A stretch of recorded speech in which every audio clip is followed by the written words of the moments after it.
Welcome to the Lovestead.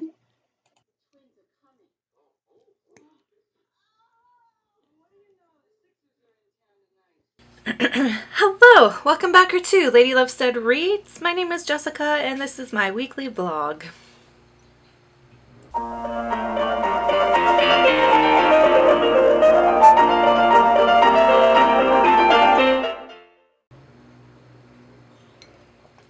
It's 2 in the afternoon. I'm taking my lunch break. It's Monday the 15th of May.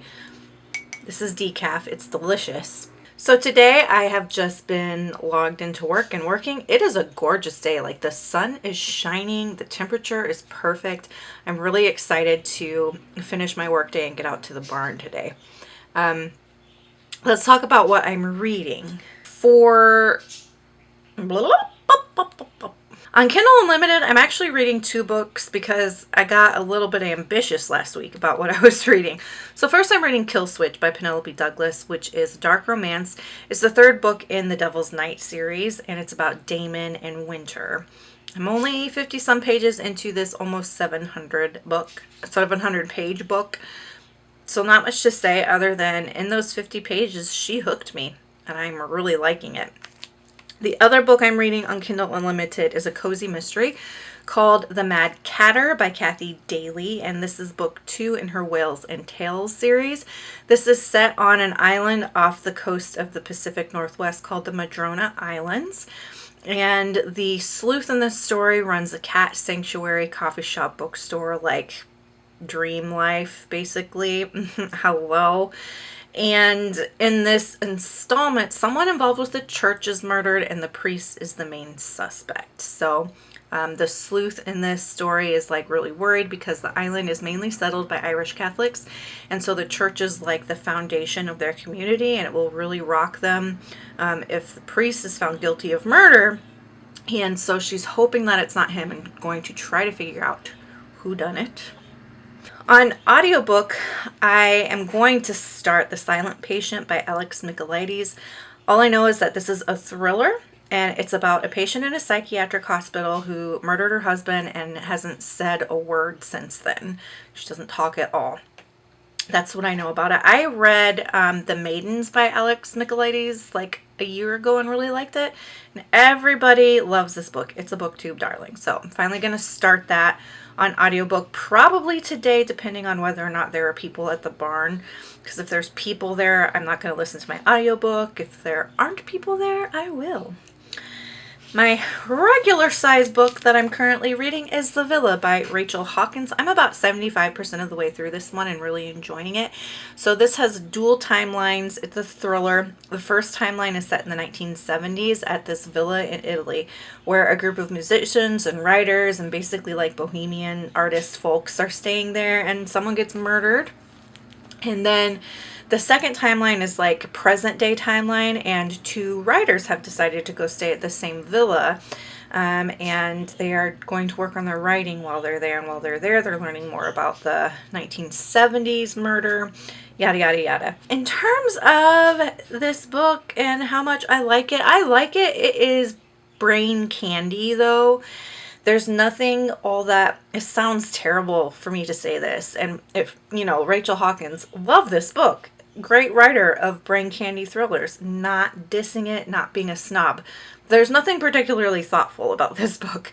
It really is just sheer entertainment, sheer brain candy, escapism. And it's great. It's fun. The thriller part of it also isn't like, I'm not like tense. Like, I'm not like waiting with bated breath to see what happens next. I'm curious to know what happens next. And I'm really enjoying the setting, the ambiance, and the characters. But I'm not getting like super tense thriller out of it either. It's more of a light thriller, a summery vibe. Brain candy. Absolute brain candy. The big book that I'm reading right now is Bloodmarked by Tracy Dion. This is book 2 in the Legendborn cycle. I finished Legendborn last week and I loved it so freaking much. And then I was going to read a different book. Like I was going to focus on Kill Switch as my main book. for my big book and take a break between the two. But then all I could think about was Legendborn and Bloodmarked and starting Bloodmarked, and I couldn't read anything else until I started this book. So I started this book, and I'm 25 pages in, and so not much to say about it so far because she is a chunky baby. I think she's like 600 and some pages long. So that's what I'm reading. Don't know what's happening this week, but I'm happy that you'll come along for the ride. Look what someone got me for Teacher Appreciation Week. Isn't it cute? I put some peonies in it that are about to bloom.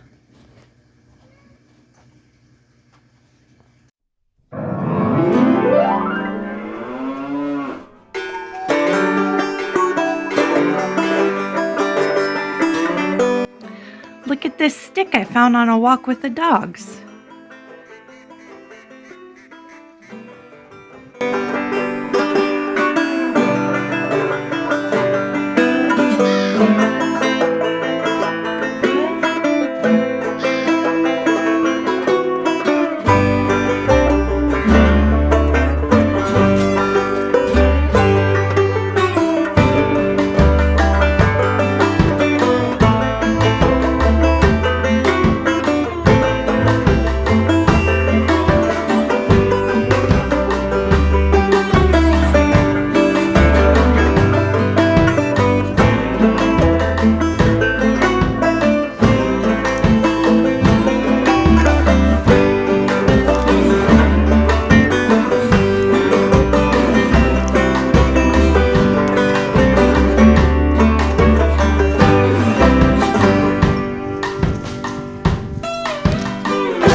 Thursday. It's been a week. It's been a lot of work. It's been a lot of depression. It's been a lot of just meh. You know what I mean? It's been a week of stress and of grief, and I'm just gonna leave it at that. I haven't done a whole lot other than work, so hopefully I'm gonna get some B-roll this weekend and can hopefully turn this vlog into something, because right now it's a lot of nothing. But I did finish The Villa by Rachel Hawkins, and I gave it 3 stars. Now don't judge this on the 3 stars alone, because this was a really entertaining read. This is brain candy. It's nothing too serious. It's nothing too thought-provoking. It's sheer entertainment, and it's got really great summer vibes to it. I did figure out all of the plot points pretty early on, figured it out. It didn't go in quite the direction I wanted it to for it to be super satisfying, but it still was fairly interesting the way things wrapped up here. And I mean, it's a good time. If you want a time pass, if you want something you don't have to think too hard about, that you can just like devour, you could probably read this in one sitting even. It goes by fast. Definitely consider picking this one up. Again, great summer vibes, and it's starting to be summer here in the Northern Hemisphere. So that's The Villa by Rachel Hawkins. Again, gave that one 3 stars. And then I picked up Idle Burning by Rin Usami, and this is a literary fiction novella about parasocial relationships, hence idle burning. So it's about a woman who is really, it might even be a teenage girl now that I think about it, who's really into these pop stars, and the pop star is accused of punching a fan, and then dealing with like the psychology that goes on behind when one of your idols does something unsavory, and just like the power of parasocial relationships. It's short. It's by an AAPI author. And I want to get some AAPI reads in this month because it's AAPI month. And I do a really, well, I'm not going to say really good job, but I feel like I do a decent job of reading BIPOC authors throughout the year. But, you know, might as well get some good AAPI authors in this month in particular to celebrate. So that's what I picked up next for my short little book. I haven't made any progress on Kill Switch or the Mad Hatter or Bloodmarked. And I'm about 60% of the way The Silent Patient by Alex Michaelides. And I like it so far. Honestly, like this better. Because the main character in The Silent Patient gives me the ick. So what's happening in this is it's told from the point of view of this therapist. This male therapist who is trying to save Alicia. And Alicia is in this unit, the psychiatric unit, because she was found guilty of murdering her husband, and she hasn't spoken since she murdered her husband. And so he like wants to save her. And it's just kind of gross. Like, this guy grosses me out. How he's like fixating her on her and trying to rescue her. And like, she's violent. But he's convinced that she's just battling a childhood of trauma and working through her pain, and she hasn't had anyone there that she could trust and open up to, like she'll be able to open up to him. And it's just yucky. I don't like it. This is a super popular novel, and I'm hoping that the ending will like get me there to where I'm like, yes, I agree with the hype, because I want to agree with the hype. So far, I'm not. So far, I'm like, this is an okay thriller, but it's giving me the ick, which maybe that's the point. Maybe it'll all come together in the end, and like we'll find out that the psychiatrist guy really is as gross as I'm thinking he is. Because right now there's like no acknowledging the problematic things going on with this guy and how he's thinking about his patient. And there's a little bit of mention about how he's like defying his boss's orders and doing certain things. And like, I want there to be more emphasis on how he is not following the code of ethics when it comes to psychiatric practice. He's just not following the code of ethics. He is far too involved in Alicia. He's obsessed, and it's gross. It's grossing me out. It's grossing me out because, like, ew, like, why are men like this? Why are men like this? And it's written by a man, and so, like, can Michaelides see that this is problematic? You know what I mean? Like, it's just bleh, icky. It's icky. That's the reading update. I have a little book haul. So, I bought 3 more books. First, Catherine House by Elizabeth Thomas. I have been wanting to read this book for years because it's supposed to be like a dark academia in line with Bunny by Mona Awad, which I'm obsessed with. It's one of my favorite books. So, it's also one of the Full Moon Book Club picks. I think it's the May pick even. So, I went ahead and finally bought this because my library doesn't have it. None of the libraries around me have it. And Libby doesn't have it through my library, and Hoopla doesn't have it through my library. It's like been one of the most inaccessible books for me to find. So I just bought a copy. And then the other two are books I've already read that I want on my shelf to reread. So first is Mooncakes by Wendy Xu, Suzanne Walker, and Joe Gill. This is a graphic novel. It's witchy, it's cozy, it's sapphic, it's adorable. I read it earlier this year and I'm already kind of rereading it because it's such a comforting read. It's such a comforting read, and I love the cat. The cat is such a cute character. I mean, it's just a comfort read. I wish there were more of these. I wish that Mooncakes was a series instead of a standalone. But alas, the standalone is wonderful. And then I bought a copy of White Horse, which I actually read and finished in this vlog so that I can reread it in December with this little pile of rereads that's growing for me to read in December. So the nice thing about the books I bought this week is that 2 of them I have read already. And so it's not going to do too much damage on my read to unread ratio for my goal of getting to 38% of my shelves read this year. So it was originally 46, but I'm moving it to 38 because we've got to be realistic. I have been sitting at a 28% read ratio for the past 3 or 4 months now. And so 10% by January is going to be a stretch. It's going to be a stretch. So yeah, this little haul isn't going to do much damage to that, which is nice.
Hi.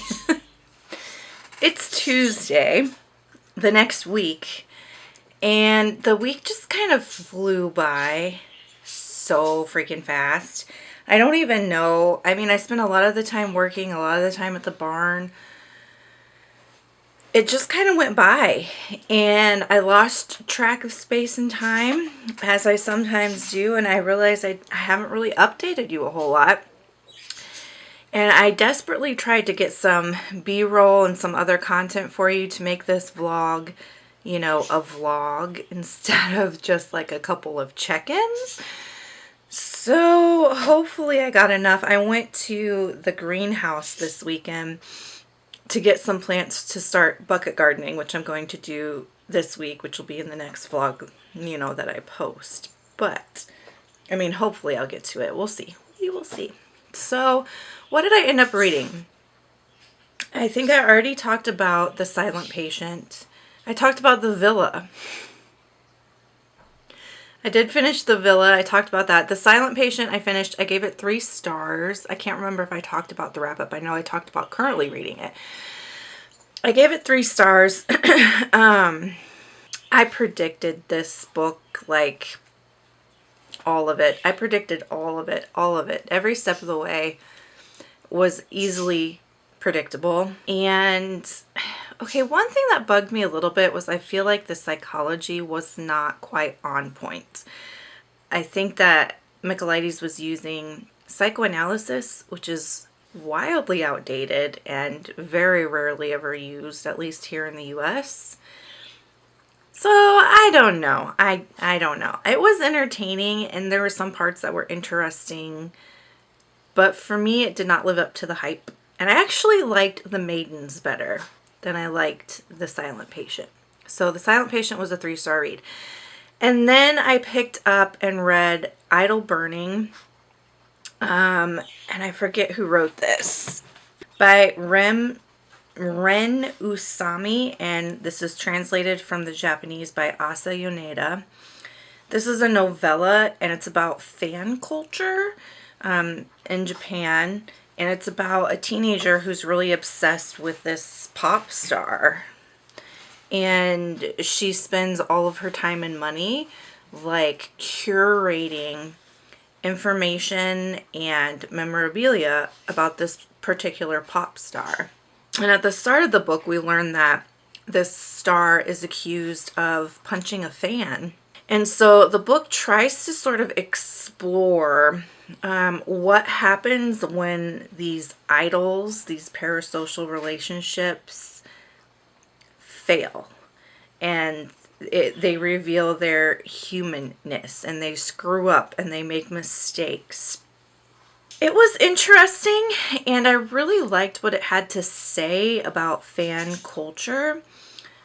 But that was about all that I really liked about this. I felt like the characters, I was having a very hard time understanding them. And I wonder if it is a cultural barrier. Like there's something going on with the family dynamics that's specific to Japanese culture, or something going on with the fan culture that's specific to Japanese culture that I don't have knowledge about. I don't know if that was it. I just felt like the character, I couldn't understand them. I couldn't understand really their motivations, or sometimes they would do or say things that didn't line up with what I expected them to do based on what I knew about them. And it was a weird reading experience. It was a really weird reading experience. There's not a whole lot of plot. It's one of those no plot books where it's strongly character driven, which I love. Like I love that style of book. I couldn't understand the characters. I couldn't. And there's a good chance that it's just I'm lacking some sort of knowledge somewhere. So I did give the book 3 stars. I thought it addressed some really interesting issues. It didn't click. It didn't click for me. That'll do it for this vlog. Let me know down below if you've read any of these books, what your thoughts are on them. If you just want to let me know that you're here, leave me a microphone emoji for our pop stars. And until next time, make sure that you continue to read good books, drink a coffee, take care of yourselves and each other. Bye.